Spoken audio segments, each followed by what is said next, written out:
درود شریف کی برکت کا واقعہ۔ میرا نام فاطمہ ہے، میرا تعلق فیصل آباد سے ہے۔ میں درود ابراہیم پڑھتی ہوں۔ میرے ٹیچر نے مجھے درود شریف کی ایک کتاب گفٹ کی تھی، جس میں ایک حدیث پاک کا مفہوم تھا کہ جو انسان روزانہ 1000 مرتبہ درود شریف پڑھے گا وہ تب تک نہیں مرے گا جب تک کہ جنت میں اپنا ٹھکانہ نہ دیکھ لے۔ جب میں نے یہ حدیث مبارکہ پڑھی تو میرے اندر درود شریف پڑھنے کا شوق پیدا ہوا اور میں نے درود ابراہیم پڑھنا شروع کر دیا۔ پہلے تو مجھ سے زیادہ نہیں پڑھا جاتا تھا اور 500 مرتبہ دن میں پڑھ پاتی تھی، لیکن میرے اندر ایک جوش و جذبہ تھا کثرت سے درود شریف پڑھنے کا کہ میں روزانہ 1000 مرتبہ درود شریف لازمی پڑھوں۔ میں نے اسی جذبے کے تحت محنت جاری رکھی۔ ایک شب میں نے خواب دیکھا کہ آسمان پر بہت زیادہ ستارے ہیں، جن کے درمیان خانہ کعبہ اور روضہ رسول بنا ہوا ہے، جو کہ ستاروں کی مانند ہی چمک رہے ہیں، اور ساتھ درود ابراہیم بھی لکھا ہوا ہے۔ یہ دیکھ کر میری آنکھ کھل گئی۔ یہ صبح سحر کا وقت تھا، میری طبیعت میں ایک تازگی تھی۔ یہ میرا پہلا خواب تھا۔ پھر درود شریف کے ذکر میں وقت گزرتا گیا۔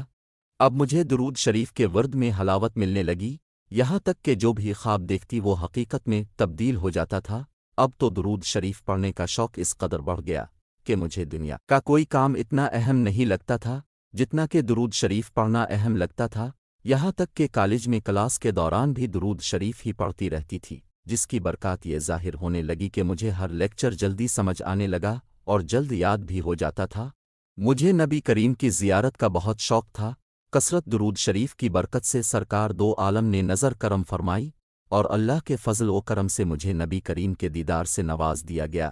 پنجتن پاک کا دیدار نصیب ہوا، حجابات اٹھنے لگے، پردے چھٹنے لگے، جنت کا مشاہدے کروایا گیا۔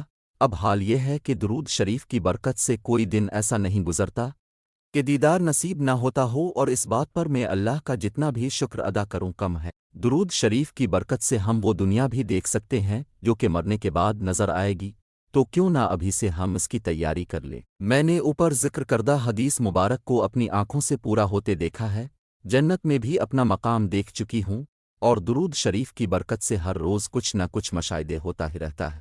یہ سب 11 سال کی محنت کے بعد ملا ہے۔ یہ نہیں کہ کوئی آج ہی پڑھنا شروع کرے اور یہ سوچے کہ آج ہی سب کچھ مل جائے۔ اس بات میں کوئی شک نہیں کہ درود شریف کی بدولت انسان کو وہ مشاہدے اور برکات نصیب ہوتی ہیں کہ انسانی عقل دنگ رہ جاتی ہے، لیکن ضرورت اس بات کی ہے کہ درود شریف کو توجہ اور دھیان اور محبت کے ساتھ بغیر ناغہ کثرت سے پڑھا جائے۔ کہ ہم سب مل کر کثرت و محبت سے درود شریف پڑھنے کا عزم کرتے ہیں اور دعا کرتے ہیں کہ اللہ درود شریف کی خیر اور برکات ہم پر کھول دے اور درود شریف کے انوار سے ہمارے سینوں کو بھر دے۔ آمین۔